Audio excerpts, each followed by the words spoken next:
começo do século XX, a Rússia ainda era um país absolutista com características do antigo regime.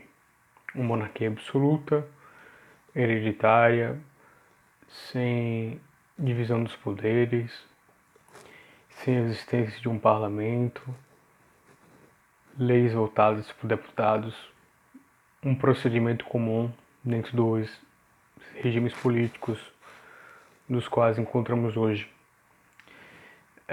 Esse problema político ele se agrava num processo de industrialização da Rússia que inicia-se desde 1861 com a reforma da emancipação, que foi um decreto assinado pelo czar Alexandre II com o objetivo de liberar 22 milhões de servos para que daí iniciasse um regime de trabalho assalariado. Um problema dessa dubiedade entre criar um trabalho assalariado com latifundiários é que os 22 milhões de servos foram liberados, mas não se deu nenhum regime de transição. Muitos deles ficaram à míngua, ficaram nas ruas, viraram operários em cidades lotadas, principalmente na Rússia Ocidental, em cidades como São Petersburgo ou Moscou.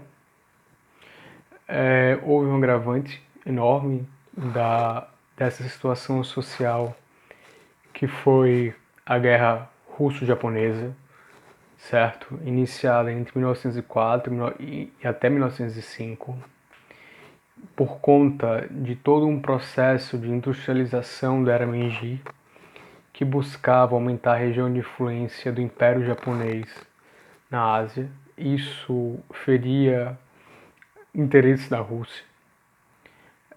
Foi uma guerra pela disputa da Manchúria.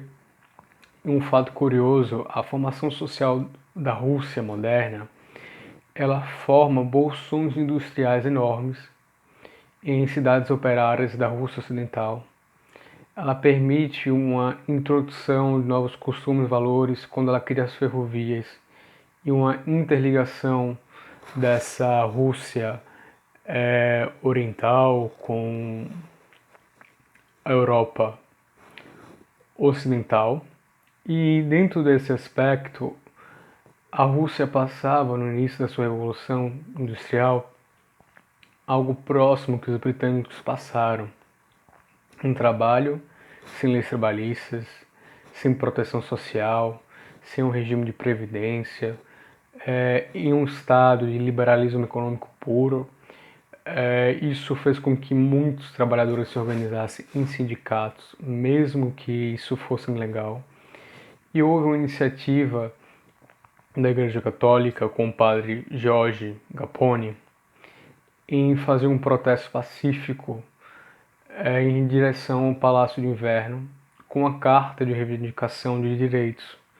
Não era uma revolução, não era uma rebelião e também não era uma organização bolchevique. Era um movimento operário cristão que buscava dialogar com o czar.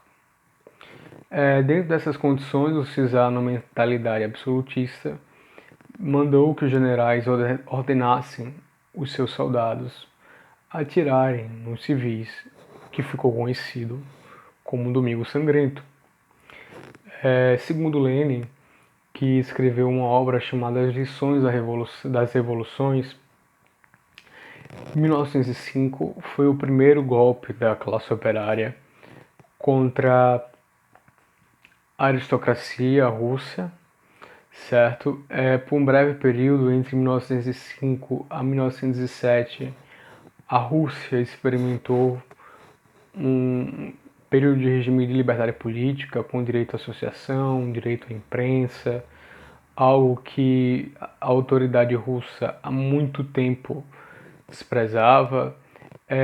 Porém, em 1907, com uma política intermediada por parlamentares e não por organizações clandestinas, e por isso mais violentas, porque trabalhavam no regime de exceção, a luta de classes começa a se apaziguar na Rússia, os sindicatos, os partidos políticos começam a ter uma menor atuação de rua, e a partir disso o CISA começa a centralizar o poder novamente. Ele tira o poder legislativo da Duma, ele tira o poder, ele tira, desculpe, o direito de associação, de imprensa. E um dado curioso é sobre o ano 1905, que começa com um protesto do movimento bolchevique em 9 de janeiro e vai até outubro de 1905, é que a principal cidade do período, que era São Petersburgo,